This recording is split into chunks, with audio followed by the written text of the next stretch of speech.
जय श्री कृष्णा। आज हम सुनेंगे कार्तिक मास का 7वां अध्याय। बोलो श्री कृष्ण भगवान की जय।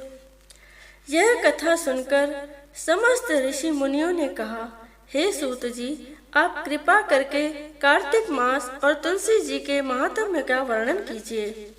तब सूत जी बोले, हे ऋषियों, जो प्रश्न आपने मुझसे किया है यही प्रश्न राजा पृथु ने नारद मुनि से किया था, और जो उत्तर नारद जी ने महाराज पृथु को दिया था वही आज मैं आपको सुनाता हूँ, सो तुम एकाग्रचित्त होकर सुनो। एक दिन राजा पृथु ने श्री नारद जी से पूछा, हे देवर्षि, भगवान को तुलसी इतनी प्यारी क्यों है? आप कृपा करके इसका महात्म्य सुना दीजिए। राजा पृथु की बात सुनकर देवर्षि नारद बोले, एक समय देवराज इंद्र बहुत से देवताओं तथा अप्सराओं सहित देवों के देव श्री महादेव जी के दर्शनों को कैलाश पर्वत पर गए। वे जब कैलाश पर्वत पर पहुँचे तो उन्होंने भारी आकार तथा भयंकर नेत्रों वाले एक पुरुष को देखा। तब इंद्र ने उससे पूछा, तू कौन है और शिव जी कहाँ है? इंद्र के कई बार पूछने पर भी उसने कोई उत्तर नहीं दिया तो इंद्र को बड़ा क्रोध आया। क्रोध करके इंद्र ने अपना वज्र उसके कंठ पर मारा, जिससे उसका कंठ नीला हो गया, परंतु साथ ही इंद्र का वज्र भी भस्म हो गया। तत्पश्चात उसकी आंखों में प्रचंड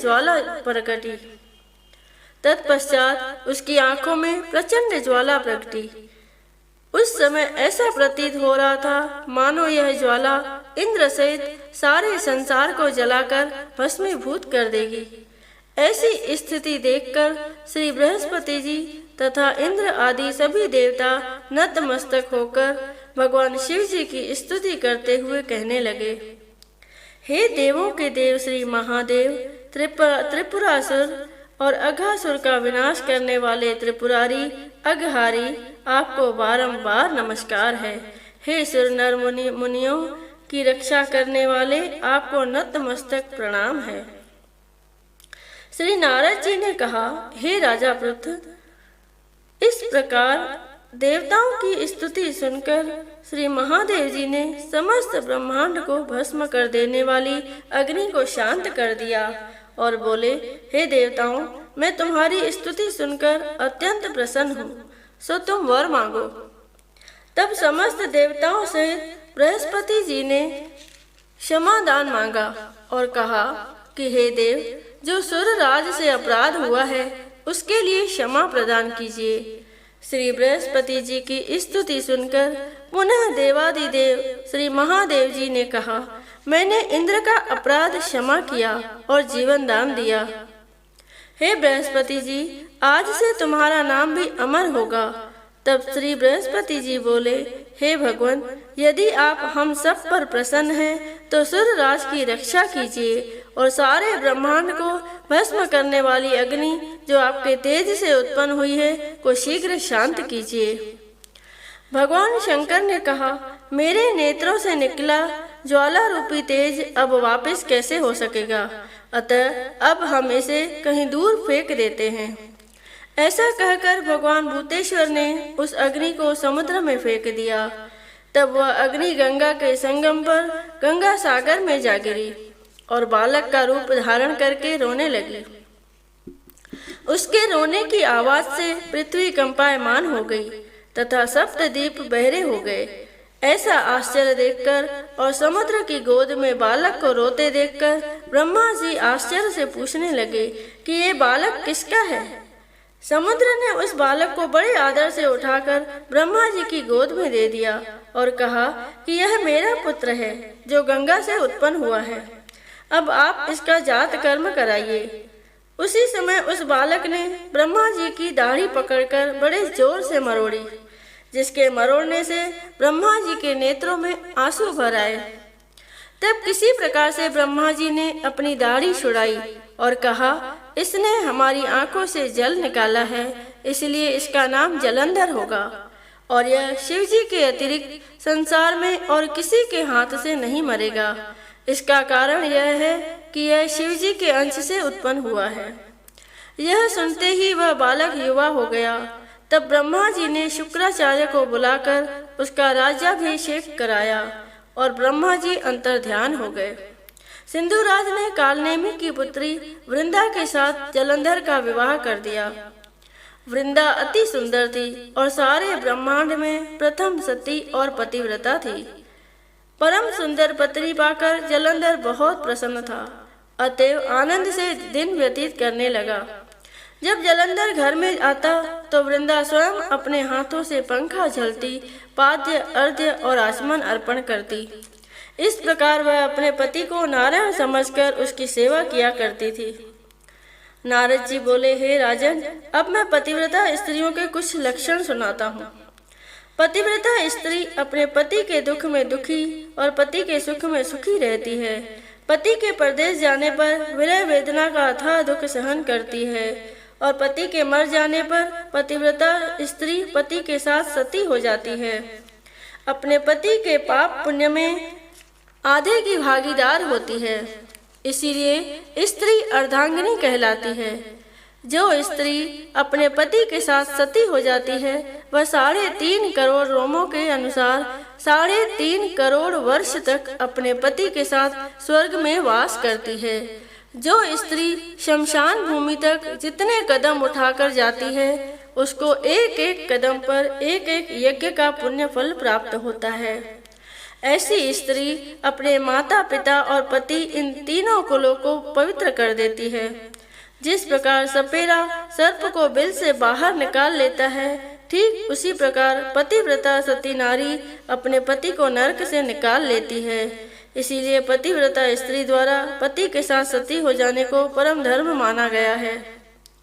जलंधर की कथा पर वापस आते हुए नारद जी ने आगे कहा, हे राजा पृथु, देवताओं के भय से भयभीत होकर जो सब दैत्य पाताल लोक में भाग गए थे, वे जलंधर का अभय पाकर पुनः पृथ्वी पर आकर निर्भय घूमने लगे। उसी समय जलंधर ने राहु के कटे हुए सिर को देखा तो उसने शुक्राचार्य से इसका रहस्य पूछा। तब शुक्राचार्य जी ने समुद्र मंथन के समय देवताओं द्वारा अमृत को छले जाने का समस्त वृतांत कह सुनाया। इस प्रकार अपने पिता का मंथन और देवताओं द्वारा दैत्यों का अपमान सुनकर जलंधर को बड़ा क्रोध आया। क्रोध में भरे हुए जलंधर ने घस्मर नामक दूत को बुलवाया और देवताओं के पास भेजा। घस्मर ने देवराज इंद्र की सभा में आकर अभिमानवश न मस्तक झुकाया और न नमस्कार किया, बल्कि गरज कर कहा कि दैत्यराज जलंधर ने जो कुछ कहला भेजा है वह सब कान खोल कर सुन लो। उन्होंने कहा है कि मेरे पिता समुद्र का मंथन करके जो 14 रत्न तुमने ले लिए हैं उन पर तुम्हारा कोई अधिकार नहीं है। भला इसी में है कि वे रत्न तुम हमको वापस लौटा दो। दूत के यह अभिमानपूर्ण शब्द सुनकर इंद्र भयभीत हो गया और विस्मय के साथ बोला कि समुद्र सदैव हमारे शत्रु दैत्यों की रक्षा करता है, इसलिए उसको हमने मत कर जो रत्न लिए हैं उन पर दैत्यों का कोई अधिकार नहीं है। दूत ने देवराज के ऐसे वचन सुनकर वापस लौटकर जलंधर को उत्तर सुना दिया। इसको सुनकर जलंधर को बहुत क्रोध आया और देवताओं को जीतने का उपाय सोचने लगा। उसने सभी दिशाओं में दूत भेजकर और पाताल में संदेश देकर समस्त दैत्यों को बुला लिया और शुंभ और निशुंभ को दैत्य दल का सेनापति बना दिया। उन्होंने दैत्य दल सहित नंदन वन में जाकर इंद्र की अमरावती पुरी को चारों ओर से घेर लिया। तब देवराज इंद्र की आज्ञा से देवता भी युद्ध के लिए तैयार होकर मैदान में आ डटे। अनेक प्रकार के शास्त्रास्त्रों से दैत्यों और देवताओं में युद्ध आरंभ हो गया। दोनों पक्ष एक दूसरे को मार मार कर गिराने लगे। सब ओर रक्त की धारा बहने लगी। मरकर गिरे हुए हाथियों और घोड़ों से पृथ्वी भर गई। जो दैत्य समर भूमि में मर जाते थे उन्हें शुक्राचार्य अपनी संजीवनी विद्या से जीवित करने लगे। उधर देवगुरु बृहस्पति द्रोणाचल पर्वत की दिव्य जड़ी बूटियों का प्रयोग करके देवताओं को दोबारा जीवित करने लगे। जब देवगुरु बृहस्पति द्वारा जड़ी बूटियों का प्रयोग से देवताओं को जीवित करने का समाचार दैत्यराज जलंधर ने सुना तो उसने समस्त बलशाली दैत्यों को एकत्रित करके आज्ञा दी कि द्रोणाचल पर्वत उठाकर समुद्र में फेंक दो। जलंधर की आज्ञा पाते ही दैत्यों ने द्रोणाचल पर्वत उठाकर समुद्र में फेंक दिया और फिर घोर युद्ध आरंभ कर दिया। दोबारा प्रारंभ हुए युद्ध में बहुत से देवता मारे गए। तब देवगुरु बृहस्पति जी एक बार फिर संजीवनी बूटी लेने द्रोणाचल पर्वत पर गए। पर्वत न पाकर और देवताओं का संहार होते देखकर देवगुरु घबरा गए। व्याकुल होकर बृहस्पति देव ने देवताओं से कहा कि शीघ्र ही यहाँ से भागो, क्योंकि ये दैत्य जलंधर के अंश से उत्पन्न हुए हैं, इसलिए तुम्हारे मारे से नहीं मरेंगे। देवगुरु बृहस्पति जी की यह बात सुनकर सब देवता घबरा गए और भयभीत होकर भागने लगे। जब समस्त देवता दशों दिशाओं में भागकर छिपने लगे, तब दैत्यराज जलंधर ने जीत के नगाड़े बजवाते हुए अमरावती नगरी में प्रवेश किया। देवताओं के भाग जाने पर इंद्र की राजधानी अमरावतीपुरी शुंभ और निशुंभ के अधिकार में सौंपकर जलंधर देवताओं का पीछा करने के लिए सुमेरु पर्वत की ओर चल दिया। इंद्रादिक सब देवता दैत्यराज जलंधर को अपनी ओर आता देखकर भगवान विष्णु की स्तुति करने लगे। वे नतमस्तक होकर विनीत भाव से बोले, हे मत्स्यकच्छ आदि अनेक रूप धारण करके अपने भक्तों के दुखों को मिटाने वाले, हे सारी सृष्टि का पालन तथा संहार करने वाले, शंख चक्र गदा और पद्म को धारण करने वाले प्रभु, आपको बारंबार नमस्कार है। हे लक्ष्मी रमणा, हे दैत्यों का नाश करने वाले, हे पीतांबरधारी, हे शरणागतों के रक्षक, आपको नतमस्तक नमस्कार है। जलंधर नामक दैत्य ने पीड़ित हम देवताओं के समस्त संतापों को हरने वाले तथा चंद्र सूर्य दो नेत्रों वाले, आपको नमस्कार है। जो कोई भगवान की इस संकट नाशन स्तुति को पढ़ता है, उसके समस्त संकट भगवान स्वयं दूर करते हैं। सो हे राजा पृथु, भगवान देवताओं की स्तुति सुनकर और उनके महान दुखों को देखकर शीघ्रता से उठकर और गरुड़ पर सवार होकर जाने लगे। तब श्री महालक्ष्मी जी ने पूछा कि हे प्रभु, आप कहाँ जा रहे हैं? तब भगवान विष्णु ने उत्तर दिया कि तुम्हारे भाई जलंधर के भय से भयभीत तथा पीड़ित देवताओं की सहायता करने को जा रहा हूँ। प्रभु की यह बात सुनकर लक्ष्मी जी बोली, भगवान, मैं आपकी परम प्रिय हूँ, फिर आप मेरे भाई को कैसे मारेंगे? भगवान ने कहा, शंकर जी से उत्पन्न और ब्रह्मा जी के वचन के अनुसार, शंकर जी से उत्पन्न और ब्रह्मा जी के वचन के कारण हम जलंधर को कदापि नहीं मारेंगे। लक्ष्मी जी को यूं समझाकर शंख चक्र और खड्ग लेकर भगवान विष्णु जलंधर से युद्ध करने हेतु युद्ध भूमि में पहुँचे। उस समय बहुत से दैत्य गरुड़ के पंखों के वेग से ही मारे गए। पवन से पीड़ित दैत्यों को देखकर जलंधर को अत्यंत क्रोध आया और वह स्वयं भगवान विष्णु के सन्मुख युद्ध करने को आ गया। उस समय जलंधर और भगवान विष्णु में घोर युद्ध हुआ। उस समय बाणों से आकाश ढक गया। भगवान विष्णु ने जलंधर के रथ का ध्वज, छत्र और बाण काट डाले तथा रथ के सब घोड़ों को मार डाला। यह देखकर जलंधर ने गरुड़ के मस्तक पर गदा मारी, जिससे गरुड़ देव मूर्छित हो गए। तब भगवान विष्णु ने अपनी तलवार से जलंधर की गदा को काट दिया। इसके बाद जलंधर और भगवान में कई वर्षों तक मल्ल युद्ध होता रहा। जलंधर और भगवान विष्णु के इस घनघोर युद्ध को देखकर सारा ब्रह्मांड भयभीत होकर कंपायमान हो गया था। अंत में भगवान विष्णु ने कहा, हे दैत्यराज, तुम्हारा और हमारा युद्ध ठीक नहीं, क्योंकि तुम लक्ष्मी जी के भाई हो। तब जलंधर ने कहा, यदि आप प्रसन्न हैं तो मैं आपसे यह वरदान मांगता हूँ कि आप लक्ष्मी और गरुड़ सहित मेरे घर में ही निवास करें।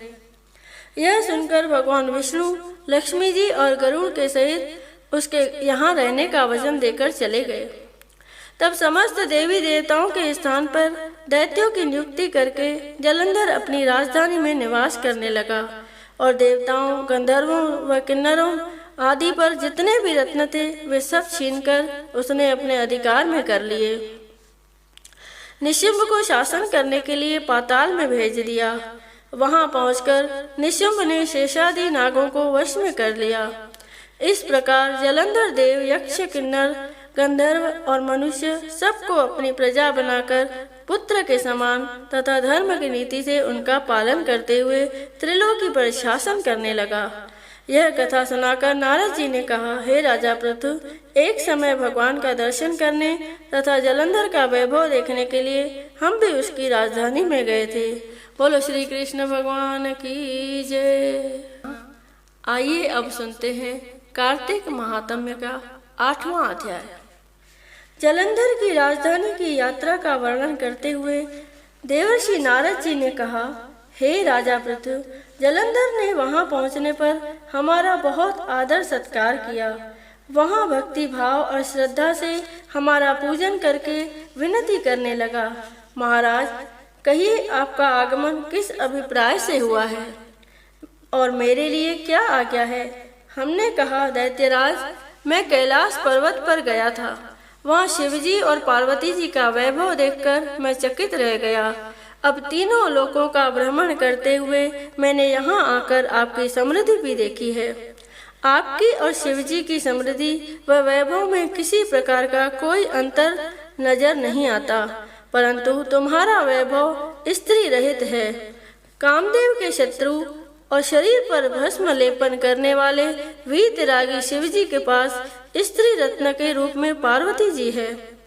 यद्यपि तुम्हारे पास भी अनेक सुंदर स्त्रियां हैं, परंतु उनमें से एक भी ऐसी नहीं जिसकी तुलना पार्वती जी से की जा सके। अतः आपका सुंदर स्त्री से रहित यह अधूरा वैभव देखकर यही निश्चित हुआ कि शिव के समान सारे ब्रह्मांड में किसी का वैभव नहीं है। उनके पास पार्वती के रूप में ऐसी अनुपम स्त्री है जिसको देखकर ब्रह्मा जी ने अनेक अप्सराएं रची, परंतु एक भी पार्वती जी के समान नहीं बन सकी। नारद जी ने आगे राजा पृथु से कहा, हे राजन, मैं तो केवल इतनी बात कहकर वहां से चला आया, परंतु पार्वती जी की अपूर्व सुंदरता की बात सुनकर जलंधर कामदेव के ज्वर से पीड़ित हो गया। उसने उसी समय राहु को बुलाकर कहा कि तुम अभी कैलाश पर्वत पर जाकर शिव को हमारी आज्ञा सुनाओ। तुम शिव से कहना कि त्रिलोकी के राजा अति पराक्रमी जलंधर ने आज्ञा दी है कि 3 लोक के नाथ और सब रत्नों के स्वामी जलंधर के होते हुए तुम शमशानवासी तथा नरमुंडों की माला धारण करने वाले जटाजूटधारी अवधूत के पास पार्वती जैसी परम सुंदर स्त्री शोभा नहीं देती। तीनों लोकों का स्वामी होने के कारण सभी रत्नों पर मेरा अधिकार है। क्योंकि पार्वती स्त्री रूप में रत्न है, अतः वह मेरे पास ही शोभित हो सकती है। दैत्यराज जलंधर की आज्ञा पाकर राहु उसी समय चंद्रमा के समान उज्जवल कैलाश पर्वत पर जा पहुंचा और अपनी भयानक दृष्टि से दैदीप्यमान कैलाश पर्वत को काला कर दिया। तब भगवान शिव के द्वारपाल नंदी द्वारा शिव के सन्मुख उपस्थित किए जाने पर राहु ने दैत्यराज जलंधर का उपरोक्त आज्ञा सुना दी। राहु की यह बात सुनते ही भगवान शिव की दोनों भ्रुकुटियां कमान के समान तन गई। उनकी भौं से एक अति भयंकर पुरुष उत्पन्न हुआ जो सिंह के समान मुंह वाला था। उसके लाल लाल अग्नि के समान विकराल नेत्र थे और उसके सारे शरीर पर बड़े बड़े बाल खड़े हुए थे। उत्पन्न होते ही वह भयंकर मनुष्य विकराल मुख फैलाकर राहु को खा जाने के लिए आगे बढ़ा। अब तो राहु भयभीत होकर कहने लगा, हे देवों के देव महादेव जी, एक तो मैं ब्राह्मण हूँ, दूसरे दूत के रूप में आया हूँ, अतः आप कृपा करके मुझे मत मारिए। राहु की यह बात सुनकर भगवान शंकर ने उसको आकाश में फेंक दिया। तब वह भयंकर पुरुष शिवजी के पास आया और अत्यंत विनीत स्वर में बोला, मैं भूखा हूँ, कृपा करके मुझे कुछ खाने को दीजिए। तब शिवजी ने कहा, तुम अपने हाथ पैरों को खाओ। शिवजी की आज्ञा पाते ही वह अपने हाथ और पैरों सहित सारे धड़ को खा गया। जब केवल मुख ही शेष बचा तब भगवान शंकर ने प्रसन्न होकर कहा, तुमने मेरी आज्ञा का पालन किया है, इसीलिए तुम्हारा नाम कीर्ति मुख प्रसिद्ध होगा और आज से मैं तुम्हें अपना द्वारपाल नियुक्त करता हूँ। पहले पूजा तुम्हारी होगी, उसके बाद में हमारी। तुम्हारी पूजा के बिना हमारी पूजा निष्फल ही रहेगी। उधर शिवजी द्वारा आकाश में फेंका गया राहु बर्बर देश में जाकर गिरा। राहु की ऐसी दशा सुनकर जलंधर अत्यंत क्रोधित हुआ और शिवजी से लड़ने हेतु दैत्यों की 1 करोड़ सेना लेकर अपने पुर से बाहर निकला। इसी समय उसने सामने से एक आंख वाले दैत्य गुरु शुक्राचार्य और अंग भंग राहु को आते देखा। इसके अतिरिक्त और भी अनेक अपशकुन हुए, परंतु उन्हें देखकर भी वह रुका नहीं।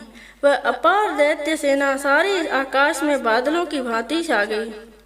जब देवताओं ने दैत्यराज जलंधर को अपार सेना सहित कैलाश पर्वत पर चढ़ाई करते देखा तो चुपचाप इसकी सूचना शिवजी को दी। खबर पाते ही शिवजी महाराज ने विष्णु भगवान का स्मरण किया और भगवान विष्णु स्मरण करते ही उपस्थित हो गए। शिवजी ने भगवान विष्णु से कहा, हे नारायण, देवताओं को पीड़ा देने वाले इस महादैत्य को आपने क्यों नहीं मारा?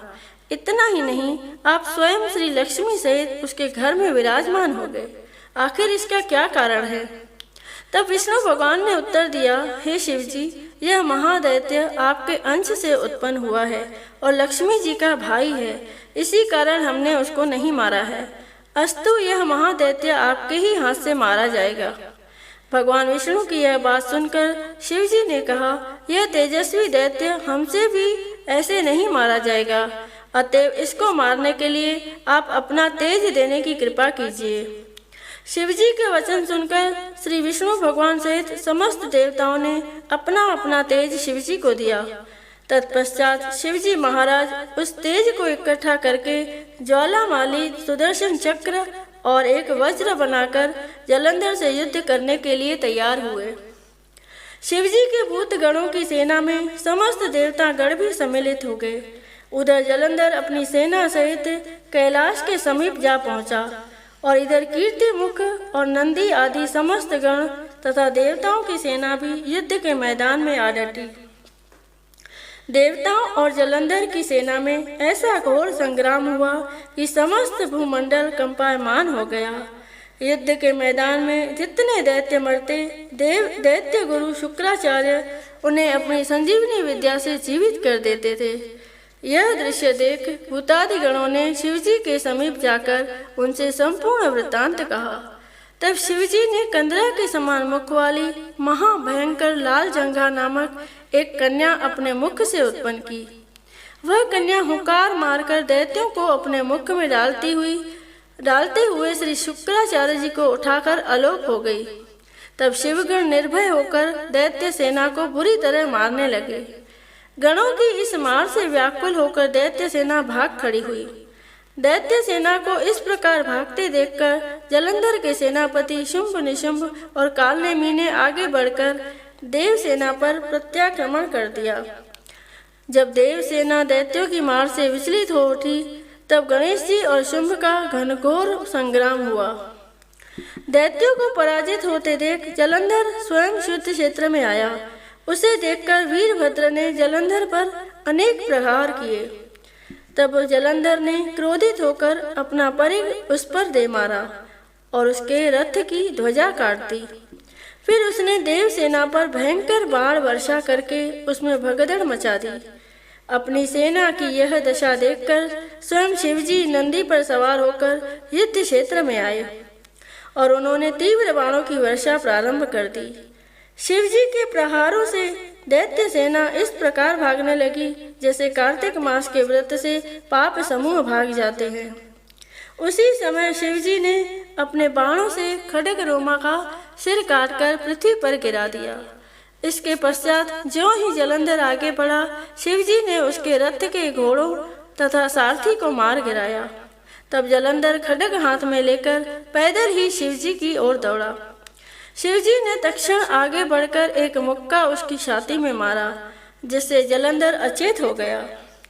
जब जलंधर ने देखा कि शिवजी अजय है तो उसने गंधर्व माया रची। गंधर्व तथा अप्सराएं युद्ध क्षेत्र में नृत्य और गायन करने लगी। शिवजी भी इस माया में फंसकर नाचने और गाने लगे।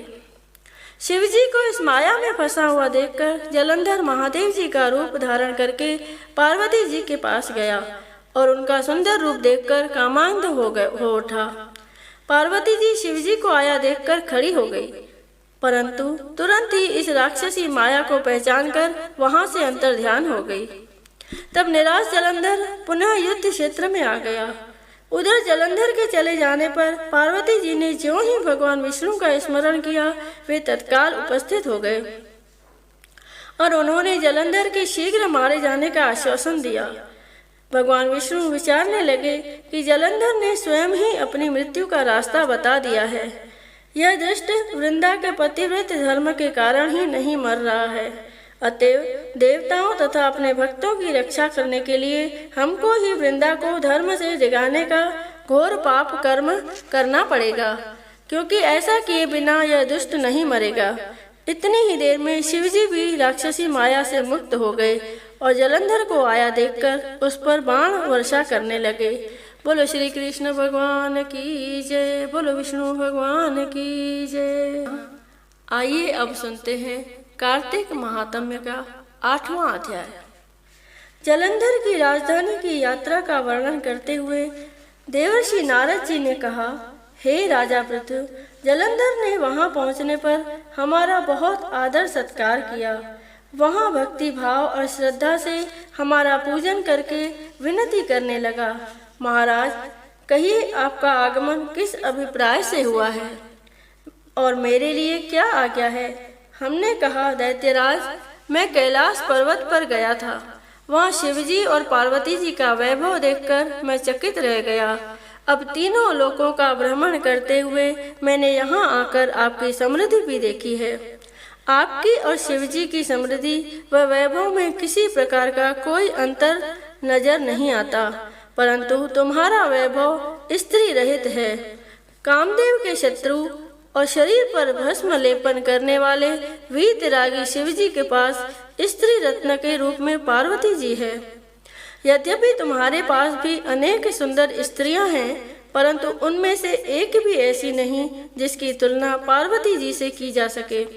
अतः आपका सुंदर स्त्री से रहित यह अधूरा वैभव देखकर यही निश्चित हुआ कि शिव के समान सारे ब्रह्मांड में किसी का वैभव नहीं है। उनके पास पार्वती के रूप में ऐसी अनुपम स्त्री है जिसको देखकर ब्रह्मा जी ने अनेक अप्सराएं रची, परंतु एक भी पार्वती जी के समान नहीं बन सकी।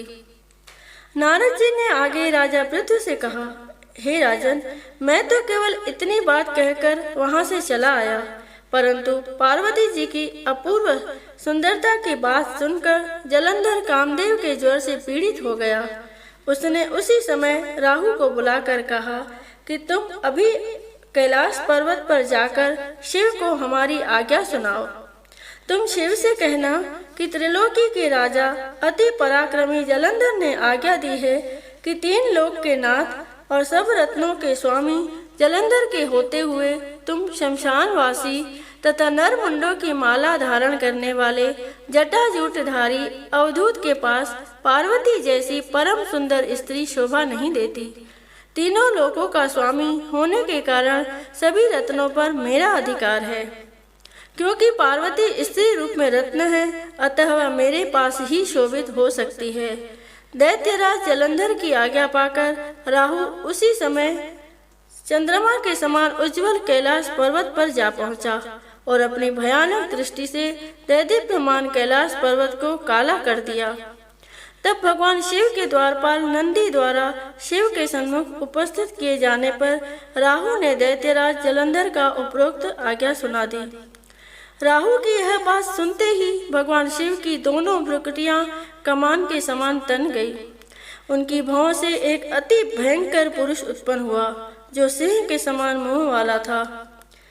उसके लाल लाल अग्नि के समान विकराल नेत्र थे और उसके सारे शरीर पर बड़े बड़े बाल खड़े हुए थे। उत्पन्न होते ही वह भयंकर मनुष्य विकराल मुख फैलाकर राहु को खा जाने के लिए आगे बढ़ा। अब तो राहु भयभीत होकर कहने लगा, हे देवों के देव महादेव जी, एक तो मैं ब्राह्मण हूँ, दूसरे दूत के रूप में आया हूँ, अतः आप कृपा करके मुझे मत मारिए। राहु की यह बात सुनकर भगवान शंकर ने उसको आकाश में फेंक दिया। तब वह भयंकर पुरुष शिवजी के पास आया और अत्यंत विनीत स्वर में बोला, मैं भूखा हूँ, कृपा करके मुझे कुछ खाने को दीजिए। तब शिवजी ने कहा, तुम अपने हाथ पैरों को खाओ। शिवजी की आज्ञा पाते ही वह अपने हाथ और पैरों सहित सारे धड़ को खा गया। जब केवल मुख ही शेष बचा तब भगवान शंकर ने प्रसन्न होकर कहा, तुमने मेरी आज्ञा का पालन किया है, इसीलिए तुम्हारा नाम कीर्ति मुख प्रसिद्ध होगा और आज से मैं तुम्हें अपना द्वारपाल नियुक्त करता हूँ। पहले पूजा तुम्हारी होगी, उसके बाद में हमारी। तुम्हारी पूजा के बिना हमारी पूजा निष्फल ही रहेगी। उधर शिवजी द्वारा आकाश में फेंका गया राहु बर्बर देश में जाकर गिरा। राहु की ऐसी दशा सुनकर जलंधर अत्यंत क्रोधित हुआ और शिवजी से लड़ने हेतु दैत्यों की 1 करोड़ सेना लेकर अपने पुर से बाहर निकला। इसी समय उसने सामने से एक आंख वाले दैत्य गुरु शुक्राचार्य और अंग भंग राहु को आते देखा। इसके अतिरिक्त और भी अनेक अपशकुन हुए, परंतु उन्हें देखकर भी वह रुका नहीं। वह अपार दैत्य सेना सारे आकाश में बादलों की भांति छा गई। जब देवताओं ने दैत्यराज जलंधर को अपार सेना सहित कैलाश पर्वत पर चढ़ाई करते देखा तो चुपचाप इसकी सूचना शिवजी को दी। खबर पाते ही शिवजी महाराज ने विष्णु भगवान का स्मरण किया और भगवान विष्णु स्मरण करते ही उपस्थित हो गए। शिवजी ने भगवान विष्णु से कहा, हे नारायण, देवताओं को पीड़ा देने वाले इस महादैत्य को आपने क्यों नहीं मारा? इतना ही नहीं, आप स्वयं श्री लक्ष्मी सहित उसके घर में विराजमान हो गए। आखिर इसका क्या कारण है? तब विष्णु भगवान ने उत्तर दिया, हे शिवजी, यह महादैत्य आपके अंश से उत्पन्न हुआ है और लक्ष्मी जी का भाई है, इसी कारण हमने उसको नहीं मारा है। अस्तु यह महादैत्य आपके ही हाथ से मारा जाएगा। भगवान विष्णु की यह बात सुनकर शिवजी ने कहा, यह तेजस्वी दैत्य हमसे भी ऐसे नहीं मारा जाएगा, अतएव इसको मारने के लिए आप अपना तेज देने की कृपा कीजिए। शिवजी के वचन सुनकर श्री विष्णु भगवान सहित समस्त देवताओं ने अपना अपना तेज शिवजी को दिया। तत्पश्चात शिवजी महाराज उस तेज को इकट्ठा करके ज्वालामाली, सुदर्शन चक्र और एक वज्र बनाकर जलंधर से युद्ध करने के लिए तैयार हुए। शिवजी के भूत गणों की सेना में समस्त देवता गण भी सम्मिलित हो गए। उधर जलंधर अपनी सेना सहित कैलाश के समीप जा पहुंचा और इधर कीर्ति मुख और नंदी आदि समस्त गण तथा देवताओं की सेना भी युद्ध के मैदान में आ डटी।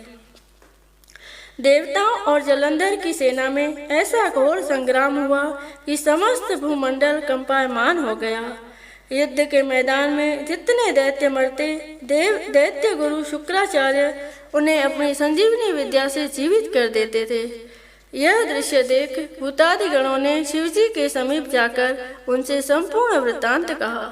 तब शिवजी ने कंदरा के समान मुख वाली महाभयंकर लाल जंघा नामक एक कन्या अपने मुख से उत्पन्न की। वह कन्या हुंकार मारकर दैत्यों को अपने मुख में डालते हुए श्री शुक्राचार्य जी को उठाकर अलोप हो गई। तब शिवगण निर्भय होकर दैत्य सेना को बुरी तरह मारने लगे। गणों की इस मार से व्याकुल होकर दैत्य सेना भाग खड़ी हुई। दैत्य सेना को इस प्रकार भागते देखकर जलंधर के सेनापति शुंभ, निशुंभ और कालनेमी ने आगे बढ़कर देव सेना पर प्रत्याक्रमण कर दिया। जब देव सेना दैत्यों की मार से विचलित हो उठी तब गणेश जी और शुंभ का घनघोर संग्राम हुआ। दैत्यों को पराजित होते देख जलंधर स्वयं शुद्ध क्षेत्र में आया। उसे देखकर वीरभद्र ने जलंधर पर अनेक प्रहार किए। तब जलंधर ने क्रोधित होकर अपना परिघ उस पर दे मारा और उसके रथ की ध्वजा काट दी। फिर उसने देव सेना पर भयंकर बाण वर्षा करके उसमें भगदड़ मचा दी। अपनी सेना की यह दशा देखकर स्वयं शिवजी नंदी पर सवार होकर युद्ध क्षेत्र में आए और उन्होंने तीव्र बाणों की वर्षा प्रारंभ कर दी। शिवजी के प्रहारों से दैत्य सेना इस प्रकार भागने लगी जैसे कार्तिक मास के व्रत से पाप समूह भाग जाते हैं। उसी समय शिवजी ने अपने बाणों से खड्ग रोमा का सिर काटकर पृथ्वी पर गिरा दिया। इसके पश्चात ज्यों ही जलंधर आगे बढ़ा, शिवजी ने उसके रथ के घोड़ों तथा सारथी को मार गिराया। तब जलंधर खड्ग हाथ में लेकर पैदल ही शिवजी की ओर दौड़ा। शिवजी ने तत्क्षण आगे बढ़कर एक मुक्का उसकी छाती में मारा, जिससे जलंधर अचेत हो गया। जब जलंधर ने देखा कि शिवजी अजय है, तो उसने गंधर्व माया रची। गंधर्व तथा अप्सराएं युद्ध क्षेत्र में नृत्य और गायन करने लगी। शिवजी भी इस माया में फंसकर नाचने और गाने लगे। शिवजी को इस माया में फंसा हुआ देखकर जलंधर महादेव जी का रूप धारण करके पार्वती जी के पास गया और उनका सुंदर रूप देखकर कामांध हो उठा। पार्वती जी शिवजी को आया देखकर खड़ी हो गई, परंतु तुरंत ही इस राक्षसी माया को पहचानकर वहां से अंतर्ध्यान हो गई। तब निराश जलंधर पुनः युद्ध क्षेत्र में आ गया। उधर जलंधर के चले जाने पर पार्वती जी ने ज्यों ही भगवान विष्णु का स्मरण किया, वे तत्काल उपस्थित हो गए और उन्होंने जलंधर के शीघ्र मारे जाने का आश्वासन दिया। भगवान विष्णु विचारने लगे कि जलंधर ने स्वयं ही अपनी मृत्यु का रास्ता बता दिया है।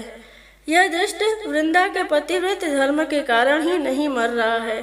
अतएव देवताओं तथा अपने भक्तों की रक्षा करने के लिए हमको ही वृंदा को धर्म से जगाने का घोर पाप कर्म करना पड़ेगा, क्योंकि ऐसा किए बिना यह दुष्ट नहीं मरेगा। इतनी ही देर में शिवजी भी राक्षसी माया से मुक्त हो गए और जलंधर को आया देखकर उस पर बाण वर्षा करने लगे। बोलो श्री कृष्ण भगवान की जय, बोलो विष्णु भगवान की जय।